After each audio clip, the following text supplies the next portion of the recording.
Muy bien. Hola, buenos días. ¿Cómo están?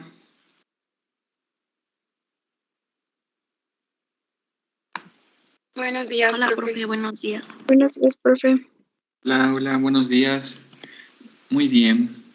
Bueno, voy a empezar primero, pues pasando la lista de las personas que les toca estar en el grupo A y a las personas que les toca estar en el grupo B.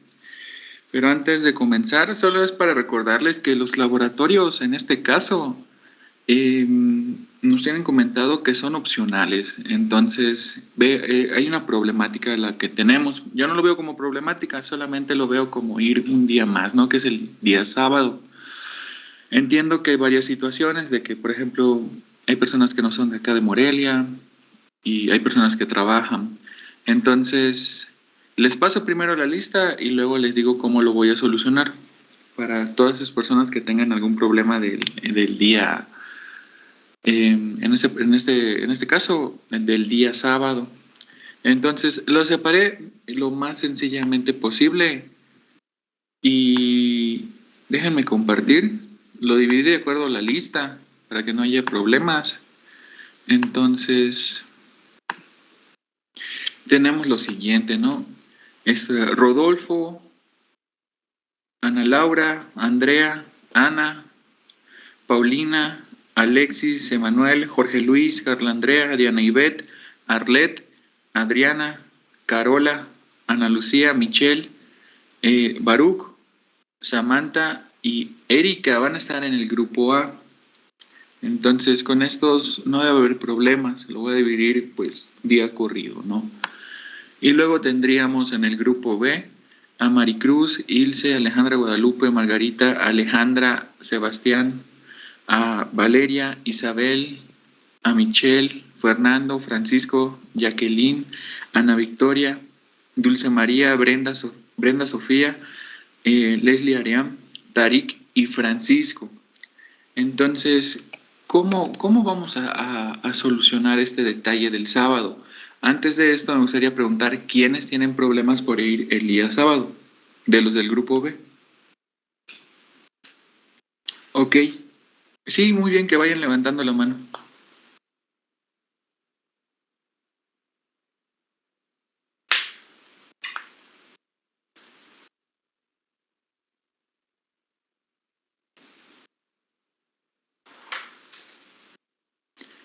Ok, son 5 personas, ¿no? 6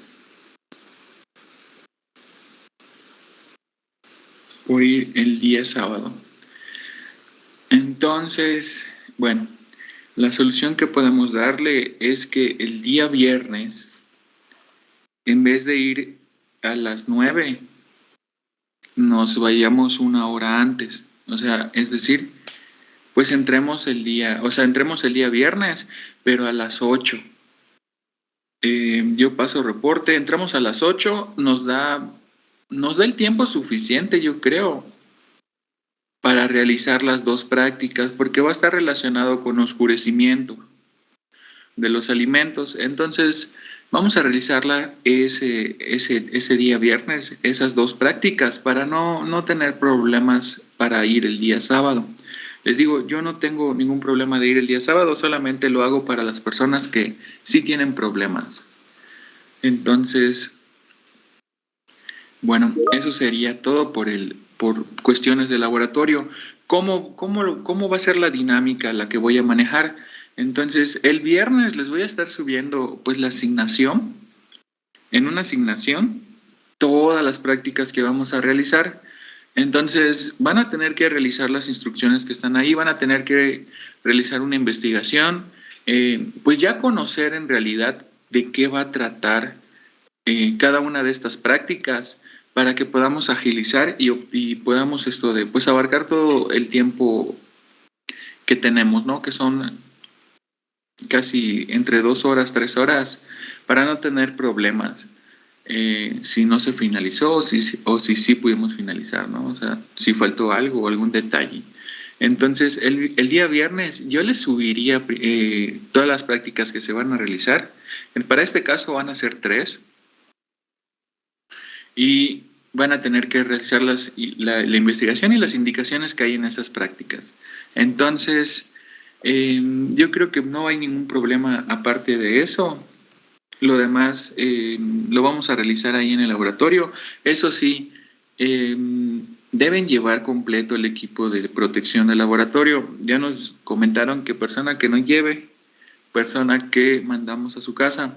¿Por qué? Porque esto no solamente es por protocolo, sino que se debe a realizar por cualquier motivo, ¿no? Aunque no trabajemos literalmente con algo peligroso, pero es necesario que lleven todo el equipo.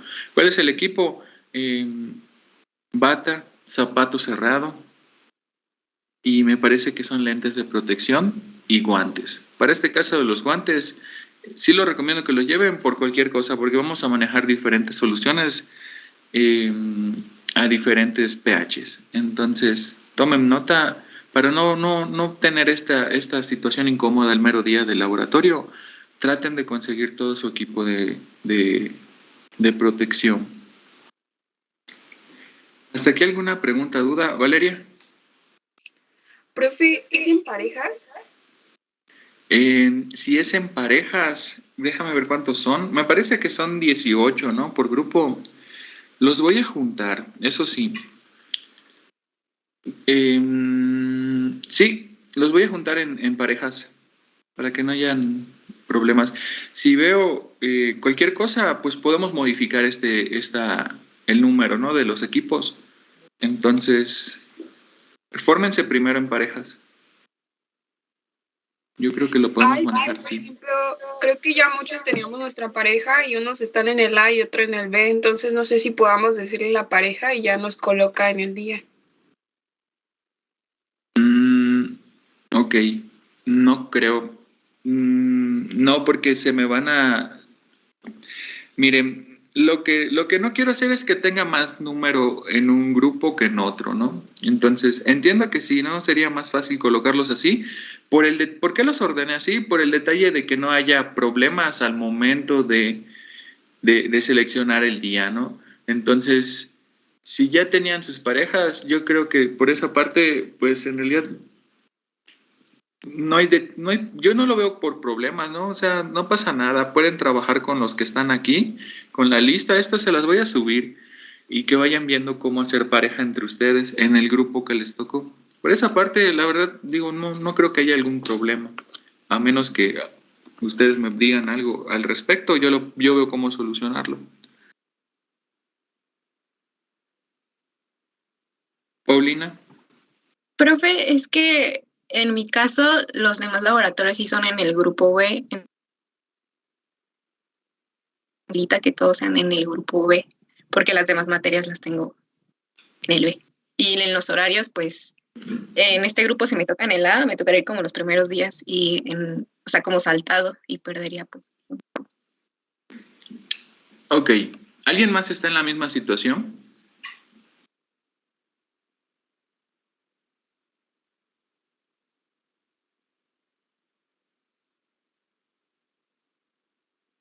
¿Alguien más tiene la misma situación que Paulina?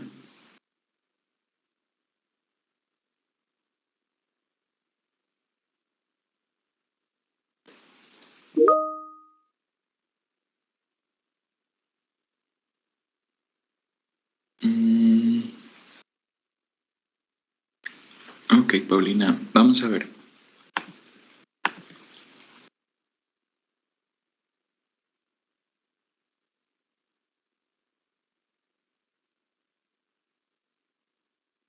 ¿Con qué laboratorio tienes este detalle, Paulina? ¿En qué grupo?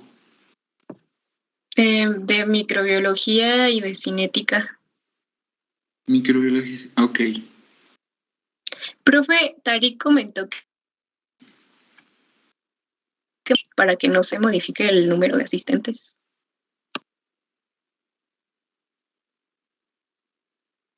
Ok.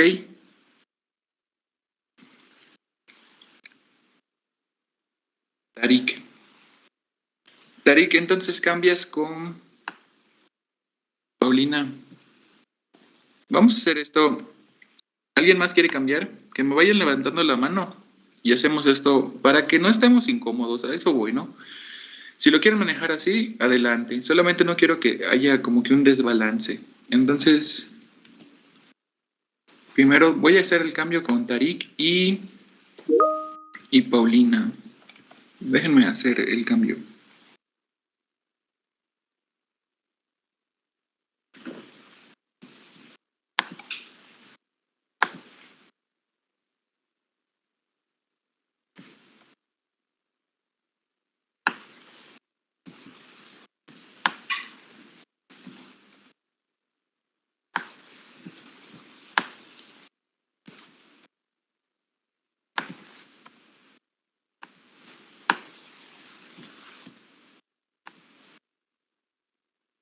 Ok. Montalvo.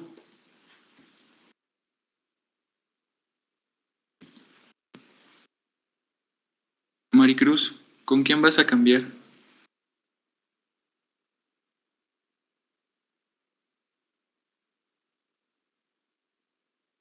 Ok, paso a Erika. Si Erika. quiere conmigo. Sí, profe. Sí.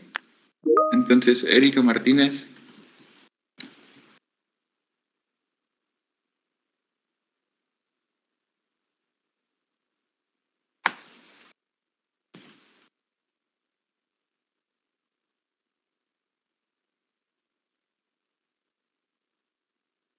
Ok, bueno.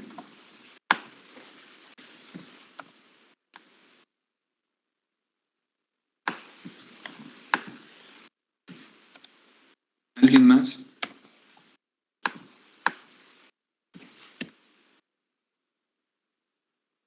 Valeria.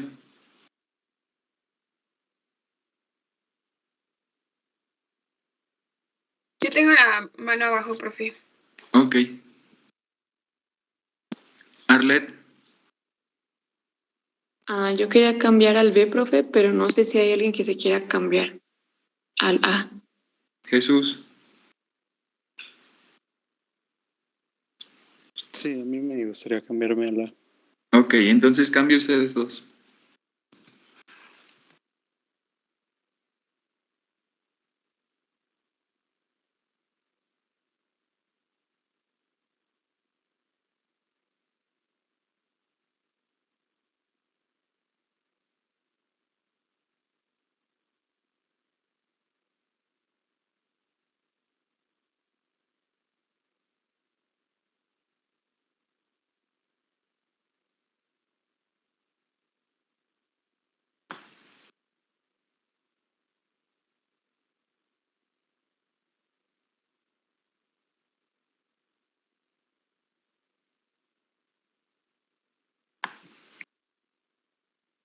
Ok, ¿alguien más?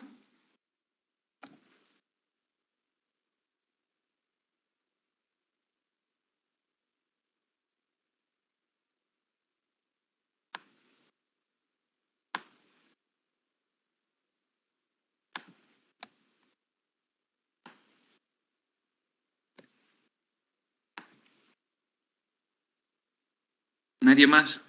¿Seguros? ¿Seguras?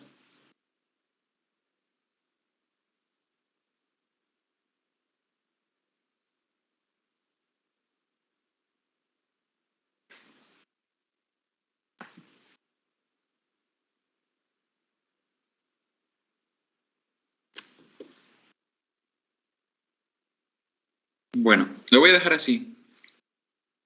Entonces, bueno, pues ya se reordenó. El grupo, subo este grupo por cualquier cosa para que no haya problemas y pues ya nos estaríamos comunicando hasta el día viernes para poder, por cualquier duda, tenemos desde el día de hoy hasta el día viernes para poder pues afinar algunos detalles o resolver algunas dudas que tengan con relación a lo del laboratorio. Entonces, bueno, les acabo de marcar una asignación. Esa asignación, pues a lo mejor ustedes ya la adelantaron, solamente sería acoplarla a la asignación, ¿no? Entonces, vamos a comenzar con la teoría. Ya mero terminamos este tema. ¿Qué pasó, Jesús? Ay, una disculpa que lo interrumpa, sí. Es que cambió a Michelle en vez de a mí. Cambié a Michelle en vez de a ti. A ver, ¿dónde está? Hay response de Leon Michel. Pues,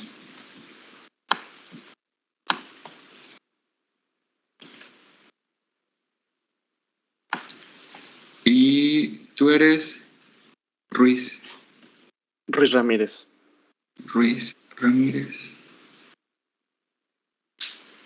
Ah, ya sé qué pasó.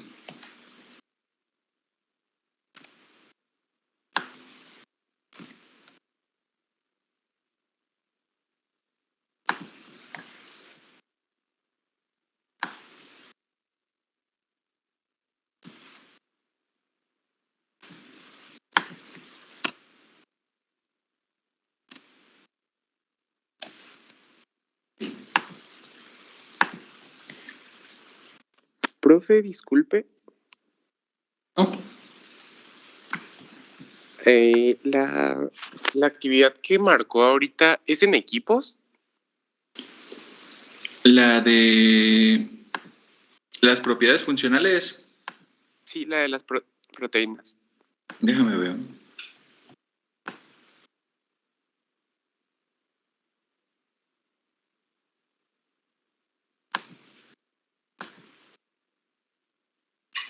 Vamos a ver.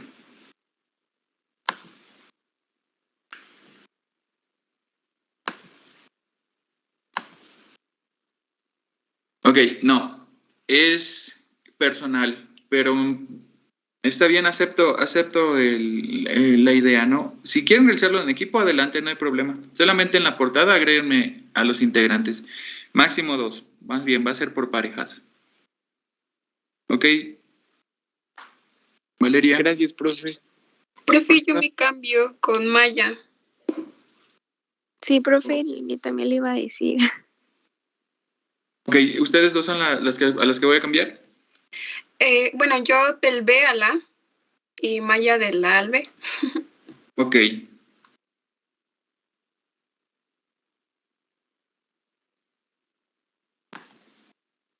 Muy bien. Vamos a ver.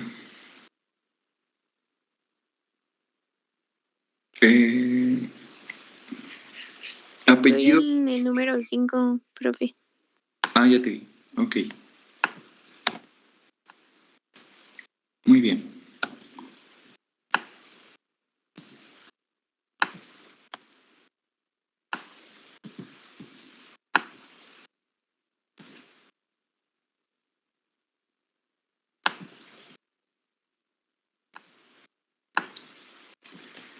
Bien.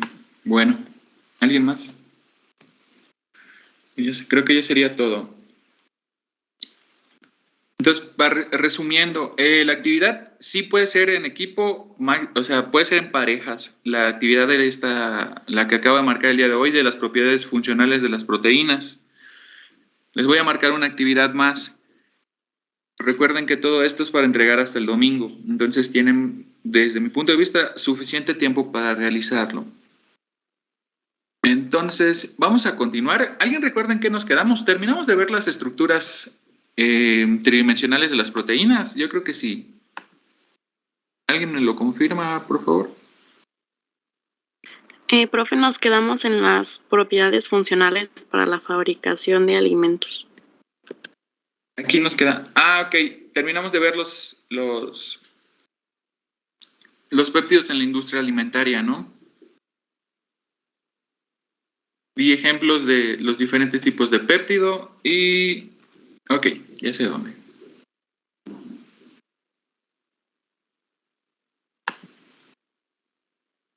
Entonces, esto fue lo último que vimos, ¿no? Los péptidos en la industria alimentaria. Y vamos a empezar a hablar ahorita sobre las proteínas, ya no solo en péptidos, sino que también en proteínas.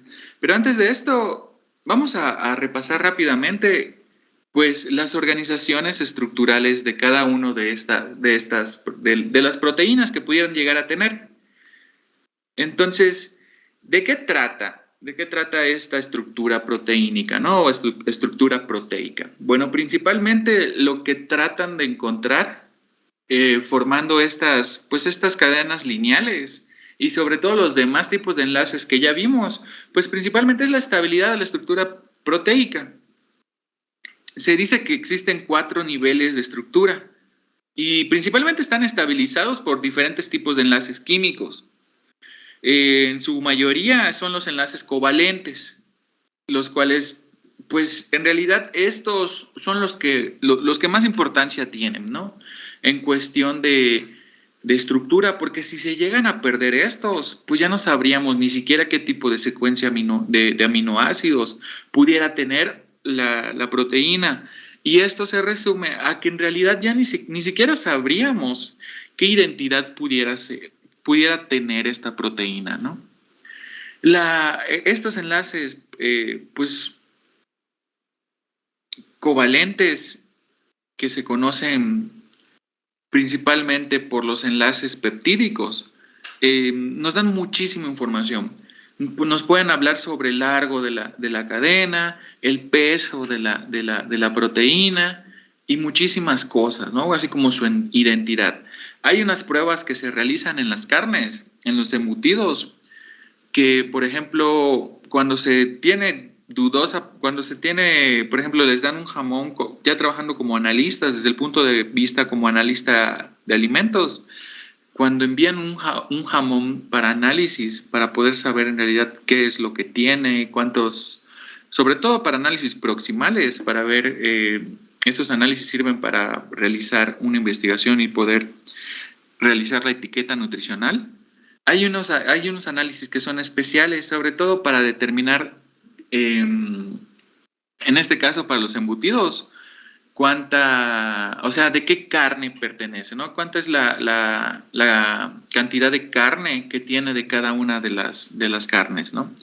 Es decir, si este embutido tiene mayor cantidad de carne de cerdo, o tiene mayor cantidad de carne de pavo, o tiene mayor cantidad de carne de res, o también hay pruebas que también nos dicen, no, bueno, este embutido no solamente tiene carne de cerdo, ni carne de pavo, ni carne de res, tiene otros tipos de carne.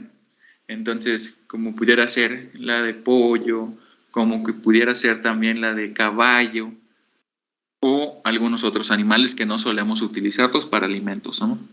Entonces, estos análisis se basan principalmente en detectar ciertas proteínas que se encuentran solamente en ciertos animales. Como por ejemplo, ayer vimos un ejemplo muy común como la anserina, la carnosina, ¿no? Entonces, de esto va a depender en parte estos estudios para poder saber la procedencia o de qué carne está hecha cada uno de estos jamones. Entonces se sorprenderían de lo que le agregan, ¿no? Y por norma a veces ni siquiera se tiene que reportar porque hay mayor cantidad de la carne principal.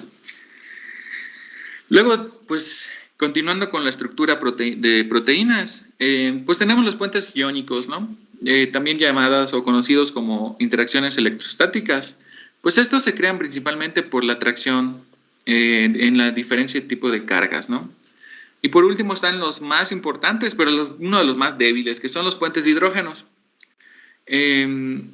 Gracias a estos puentes de hidrógenos podemos en realidad ver la conformación tridimensional de la proteína. Normalmente tienden a reaccionar los grupos hidrofóbicos, ¿no? Y los hidrofílicos en sí para poder darle una estructura terciaria en realidad a una proteína, ¿no? En este caso es muy importante también para poder darle la actividad catalítica a un grupo de proteínas que se les conoce como enzimas. Entonces, imagínense, si nosotros le llegáramos a quitar a una enzima, a la albúmina, la capacidad en este caso, de solubilizarse con el agua, si la desnaturalizamos, pues esta ya no se va a poder solubilizar, ya le cambiamos toda la propiedad funcional. Y si nosotros en realidad estamos buscando una proteína que pueda solubilizarse porque estamos diseñando un producto, un suplemento alimenticio para deportistas, ya no nos va a servir esta albúmina. ¿Qué es lo que se hace?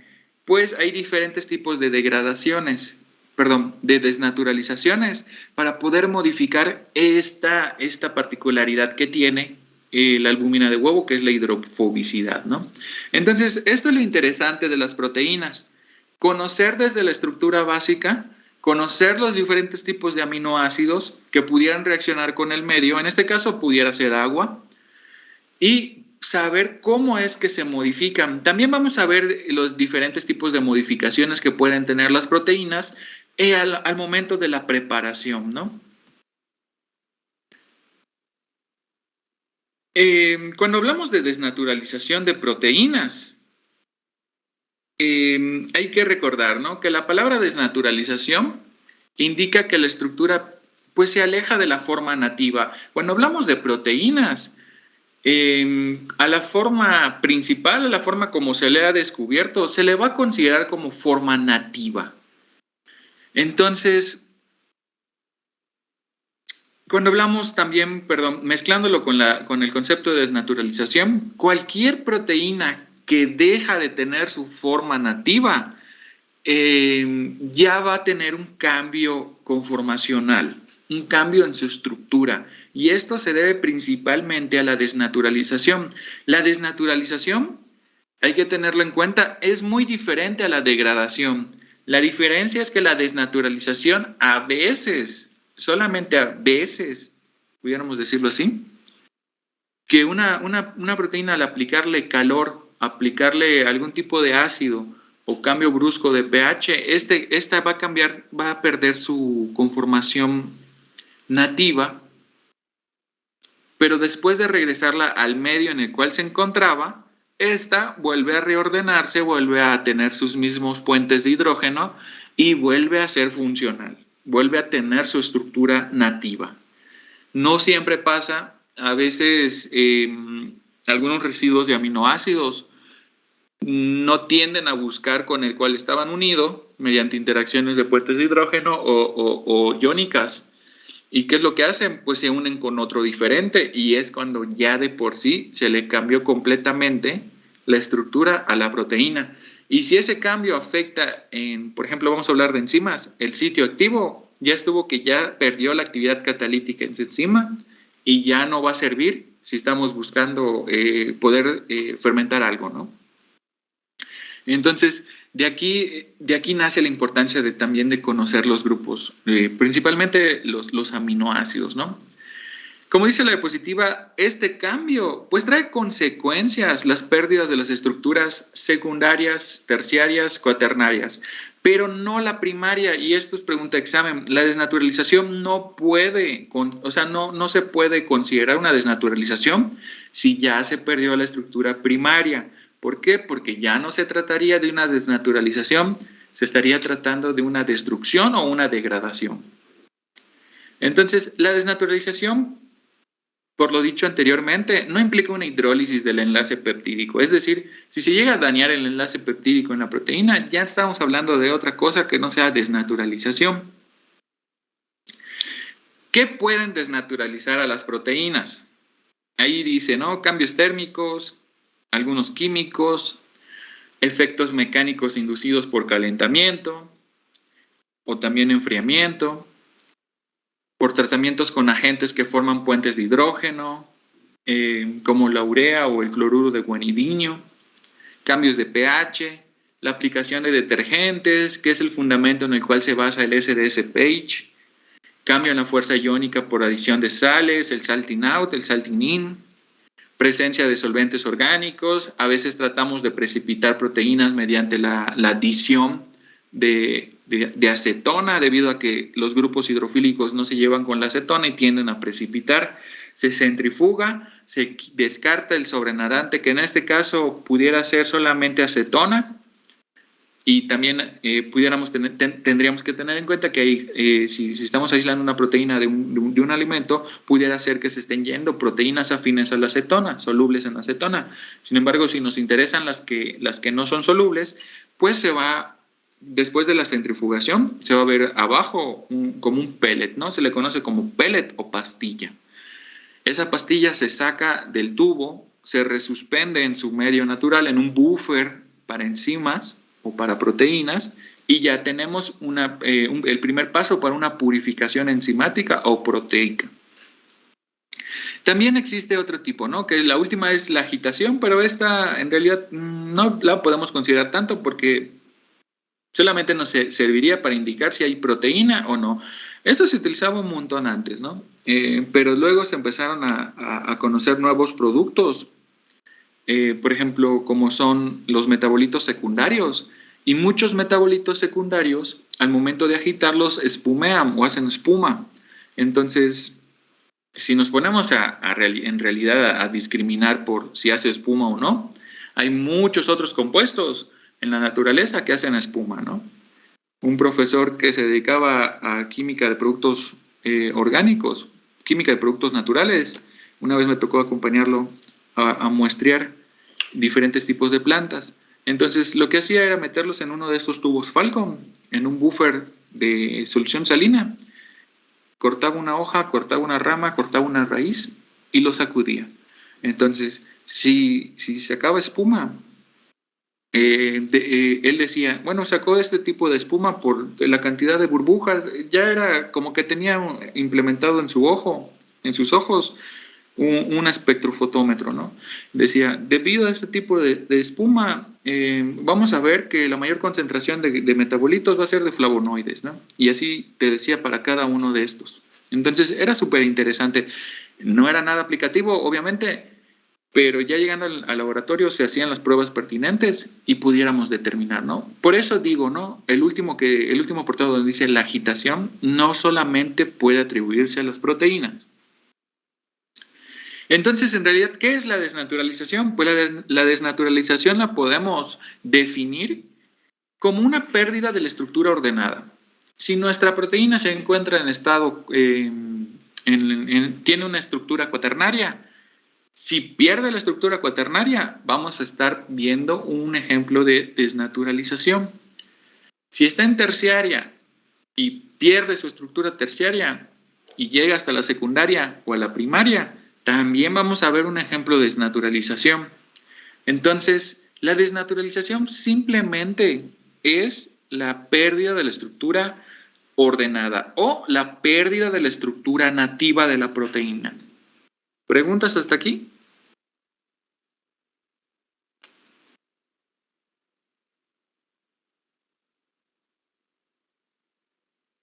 ¿Baruch? Profe, si por ejemplo cuando de su estructura cuaternaria cambia a terciaria y de terciaria puede cambiar hasta primaria, se le llama que es una desnaturalización. Entonces, ¿cuándo se considera una degradación? Ok, cuando pierde la estructura primaria, cuando solamente un aminoácido de la estructura, por ejemplo, si tenemos, vamos a hacer un ejercicio, ¿no?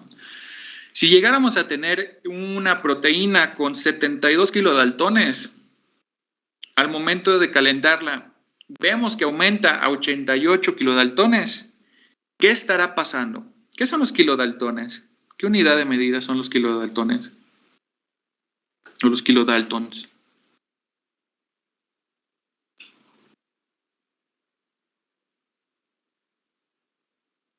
¿Alguien sabe?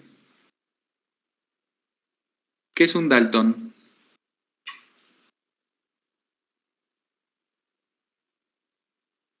Unidad de masa, ¿no? Entonces, vamos a ver qué significa. Si estamos realizando un SDS-PAGE, tenemos una proteína aislada de un hongo endofitopatógeno. Entonces, le realizamos el SDS-PAGE, en el cual hay una desnaturalización térmica, una desnaturalización por sal y una desnaturalización por solvente. Entonces, teóricamente estamos destruyendo todos los enlaces menos el peptídico. Lo corremos en un gel tiene diferentes tipos de poros.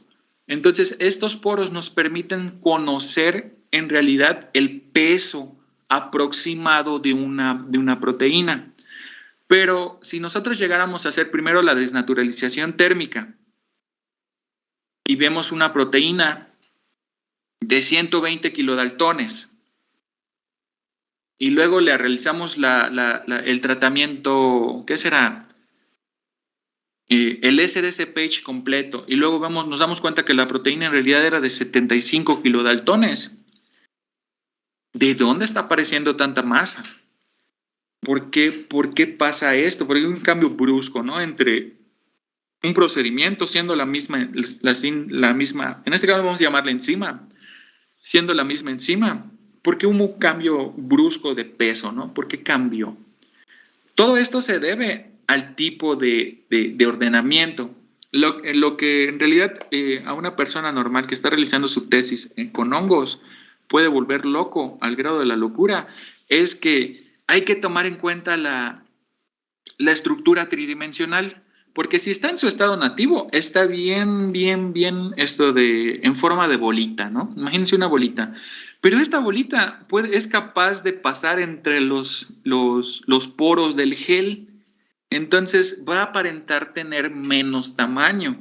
Ya después con la desnaturalización, como se llega a abrir, queda plana, por así decirlo, pues aumenta muchísimo de tamaño. Entonces, esto es lo interesante de trabajar con proteínas. No a muchos les gusta trabajar con proteínas porque igual es muy complicado, ¿no? Es un poco complicado. ¿Cuándo se trata de una desnaturalización? Cuando usemos un tratamiento térmico mucho mayor a 100 grados centígrados, ¿no? El SSPH, normalmente el protocolo base nos dice que hay que calentar la muestra durante, creo que eran 5 minutos a 95 grados centígrados. Si nos llegáramos a pasar, no importa que sea 96, 97, 98, si nos llegáramos a pasar de 100, el enlace peptídico que une a las proteínas se rompe. ¿Qué es lo que vamos a obtener, Baruch? Lo que se obtiene de una desnaturalización van a ser péptidos. Entonces, si empiezas a ver péptidos ya en tus geles, eso significaría, o tripéptidos, significaría que tu proteína ya se desnaturalizó y no se va a poder volver a unir ese péptido a tu cadena lineal, a tu cadena principal. ¿O alguien sabe cómo se pudiera unir un péptido? ¿Cómo se forma el enlace peptídico en la célula? ¿Alguien recuerda? ¿El de la proteína? Ajá, el de la proteína. Es con el grupo amino y el grupo carboxilo liberando agua. Ok. ¿Quién lleva a cabo esto dentro de las células?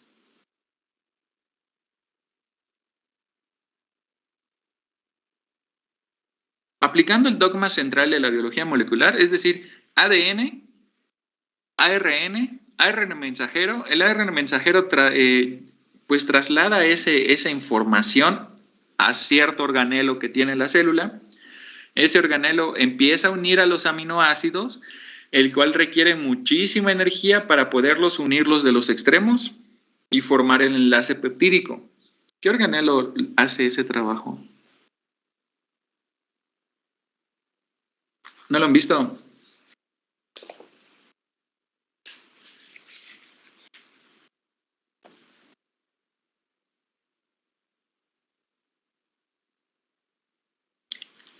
A lo que voy. ¿Los ribosomas, profe? Los ribosomas, muy bien, Baruch. Los ribosomas, ¿no? Es decir, una vez que el ribosoma ya haya, pues, en este caso, traducido toda la proteína, todo ese mensaje, ya tienes una proteína. Vamos a hacerlo lo más sencillo porque sí se complica más, ¿no? Si es procariota, si es eucariota. Ya tenemos nuestra proteína traducida, ya tenemos la base, ¿no? Ahorita existen diferentes tipos de procesos posttraduccionales para la proteína, pero esos no nos importan, nos importa la cadena lineal, la que une el ribosoma, ¿no? Entre ese enlace, pues del carbonilo y del grupo amina, ¿no? Si se llega a romper tu proteína, Baruch, si se llega a degradar, ya no hay nada en el mundo que la pueda volver a unir, a menos que utilicemos algún tipo de enzima especializada en unir grupos aminos y grupos carbonilos, pero pues al fin y al caso esto, si estamos hablando industrialmente, no sería redituable, ¿no? Sí, son ribosomas, muy bien. Entonces, Valeria, ¿me puedes decir la diferencia entre degradación y desnaturalización proteica? Sí, pues acaba de decir que la degradación se da hasta que se rompe el enlace peptídico y la desnaturalización no se rompe el enlace peptídico, o sea, hasta la estructura secundaria y la otra se rompe hasta la primaria. Ok, muy bien. Esa es la respuesta. Bueno, mañana vamos a ver los tipos de desnaturalización. La térmica por pH, urea, cloruro de guanidinio, detergentes y solventes orgánicos. Entonces, esto sería todo por el día de hoy. Les deseo un buen inicio de semana y que tengan un excelente día. Cualquier duda que tengan con respecto al laboratorio, háganmelo saber. No se preocupen si lo